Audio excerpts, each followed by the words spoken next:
How's it going, everybody? Jay Luxine here. A happy Sunday. I hope you guys are enjoying your Sunday with family and loved ones. Now, like I said in my posts earlier, I have some information about what truly happened to Rene and Adili, and I want to share it to you guys. But before I do that, I want to make some things clear first. I read through some of the comments in my post earlier about this Rene Baterbonia video that I'm going to make right now. And I want to address some of the questions. So one of the most prominent question there was that why would that family come to me and tell me the story and not, go to the police instead or go to the Baterbonia family instead? Actually, this was one of the first thing that the father that reached out to me mentioned, that they did wanted to reach out to Rene's mom. However, when his son asked the father or asked him if it's okay to reach out to the mother, he advised his son not to just yet because the pain is still too real for the mom to accept whatever kind of explanation the son, his son might have para kay, mommy ni Rene. And then when this father were looking through videos of, the influencers that are talking about Rene Baterbonia's death, he just felt like he could trust me because I have a level ground, with everything. I don't lean towards one side. I remain on, in the middle, which I felt honored to be, seen that way. So in the light of being balanced in my page, if you've been following me, you know that I'm gonna keep it balanced. I'm gonna tell his story to you and let you guys decide what you think. Because for this whole time, I've only been talking about Rene's side. Now I've heard, one of the players' side or one of the parents' side. I want to give it to you. I'm not going to give my judgment to it. I'm going to let you decide what you think. Issue number 2. Was I paid by Ateneo to do this video for their PR campaign? No.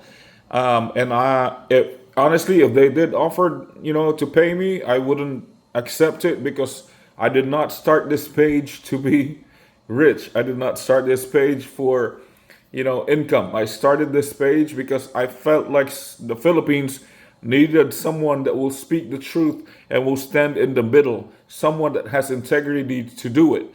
And my integrity will not be bought or will not be priced. So now that I have that cleared, I am not paid by Ateneo, and I'm not also siding with Ateneo or the players or the other families. I'm just giving you what he told me, and it's up to you to decide what you think. So as I give you the story, I want to encourage you to have a balanced mindset, an open mind, to not have a preconceived idea towards the situation. Just because you don't understand something doesn't mean you can jump into the conclusion. Okay, that's all I'm going to ask.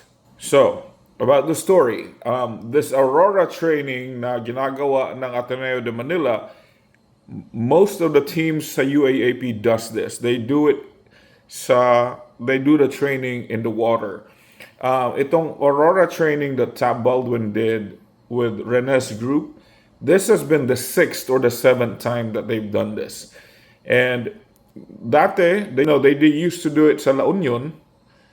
And then at this time, Tab Baldwin decided to move it back to Aurora because sa La Union, pag nagte-training sila, maraming nanonood. And, UAAP is a very highly competitive, place for the universities to display their talent. So si Tab wanted to keep the upper hand, so he wants to keep the training secret. So they moved it back to Aurora para, where there's nobody can watch them. Pero according to the father that reached out to me via call, in those 6 or 7 times that Tab Baldwin conducted water training sa mga players ng Ateneo, there have been a couple of almost drowning incidents with the players. Pero Ateneo just kept silent about it. Nobody knew about it. The only time na lumabas tong usapan about water training ng Ateneo, and drowning is ito na when Rene and Adili died. But this happened before na. A couple of times, some of the players of Ateneo de Manila University did water training with Tab, and then they almost drowned then. So when they went to Aurora para sa training, there were 30 players in the Ateneo de Manila basketball team pool. Ang 20 are the only ones that went to Aurora for the training. And then through that training, Tab Baldwin will choose the final 17 to be part of the UAAP team. So according sa anak nung father that called me, who's part of the team, in the morning noon, they were having fun. They had breakfast, they were talking, just regular, team time. After noon, they started their training sa shore. They were in a single line sa shore, and then yung water was around sa may hita, okay, ang lalim. If you can remember, around this time, a massive earthquake hit General Santos then, around 7, 7, magnitude 7 of earthquake. So there were changes in the waves. So when the first big wave hit them, yung mga players on a single line, they were all laughing and just having fun. They thought it was okay. And then the second wave came, and that's when they felt terrified and scared, because it was a wave that was much bigger than the players. And remember, these players are tall, over 6 feet, most of them. So when the bigger wave came, it overthrew all of them. So the players started panicking. Itong anak nitong father that called me almost drowned. Pero while he was, tossing around underwater, he had it in his mind to reach the bottom para gamitin niya yung ocean floor to, jump basically, so he could get his head out of the water. So that's what he did. And when he was able to get his head out of the water, he yelled for help. In which yung conditioning coach yata nila saw him and threw him a floater. Now, when he received the floater, he turned to his side and he saw his teammate was struggling then. So he went and helped him and put him, he put him on that floater with him. Pero when he realized that they were too heavy, both of them, for that floater, he had to push that teammate away so, they could both survive. So after nito, they both successfully made it out of the water. Itong anak nung father na tumawag sa akin, he was throwing up because he ingested too much water. And so they were in one single line, right? He was on this end, and Rene and Adili was on this end. So while he was trying to recover himself, he had no idea what's happening on the other end. He was throwing up.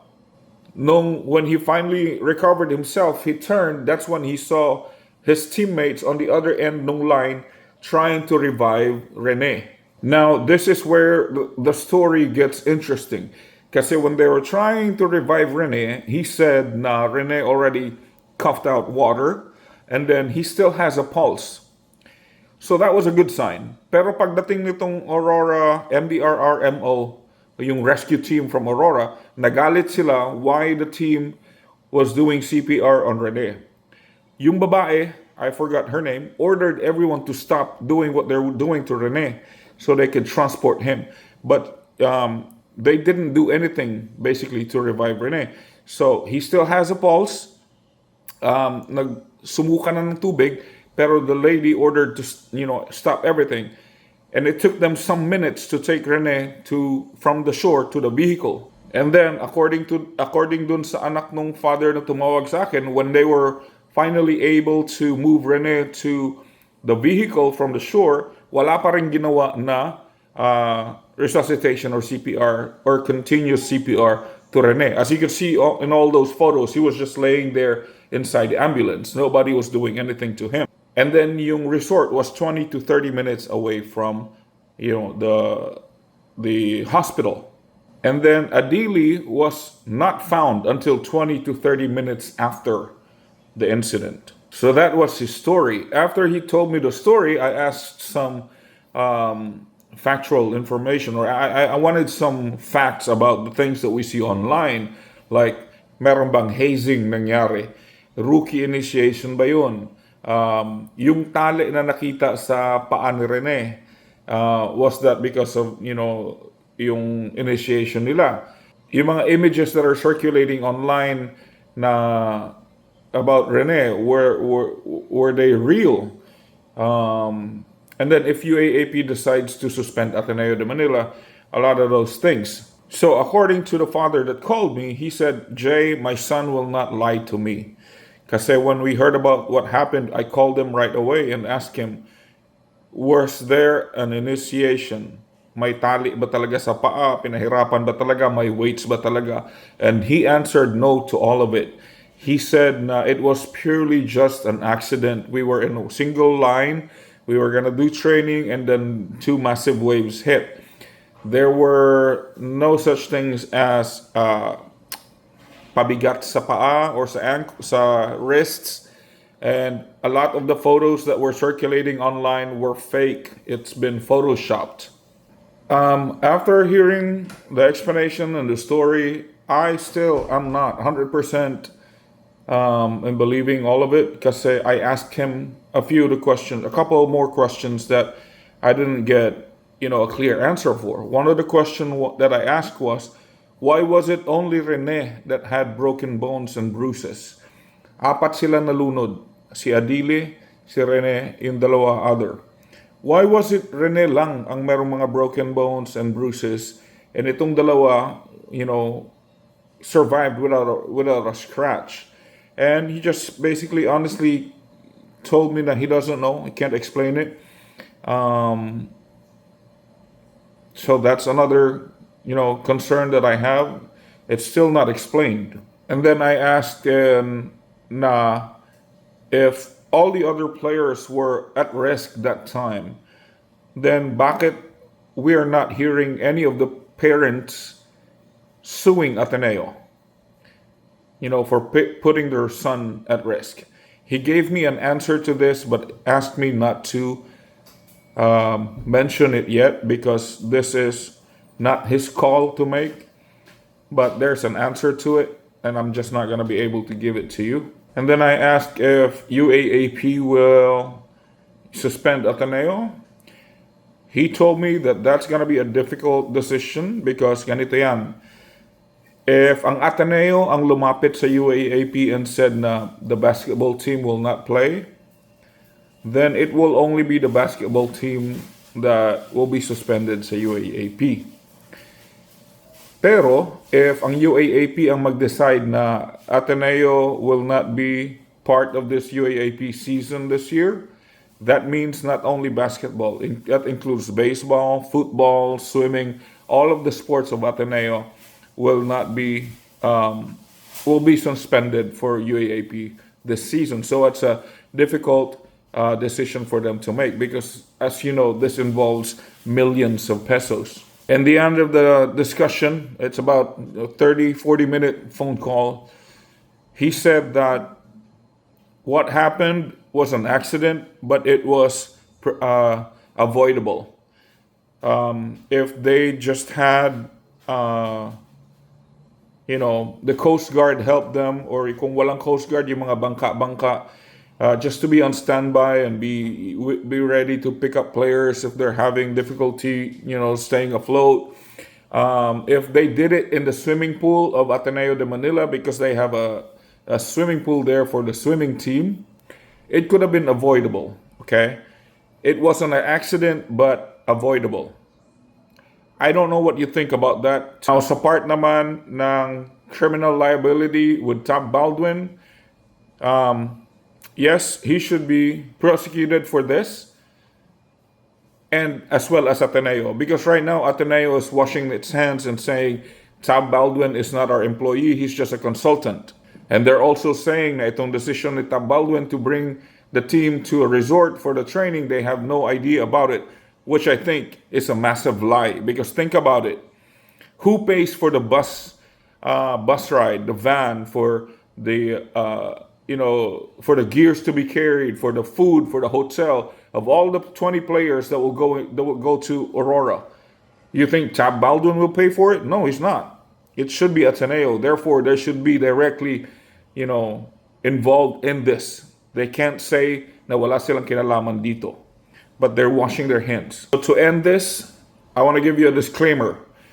I just gave you what that father gave me. Okay? His son called him, told him the story. He called me, told me the story, and asked me if I could tell the story. And as you can see in my page, I'm all for balanced information.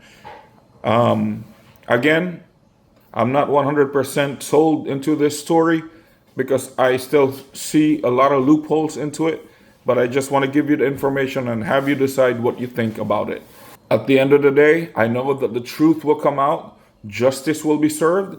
But yes, I just want to give you guys the story from the other side so you could decide for yourself. Okay? That's it. Let's be better Pinoys.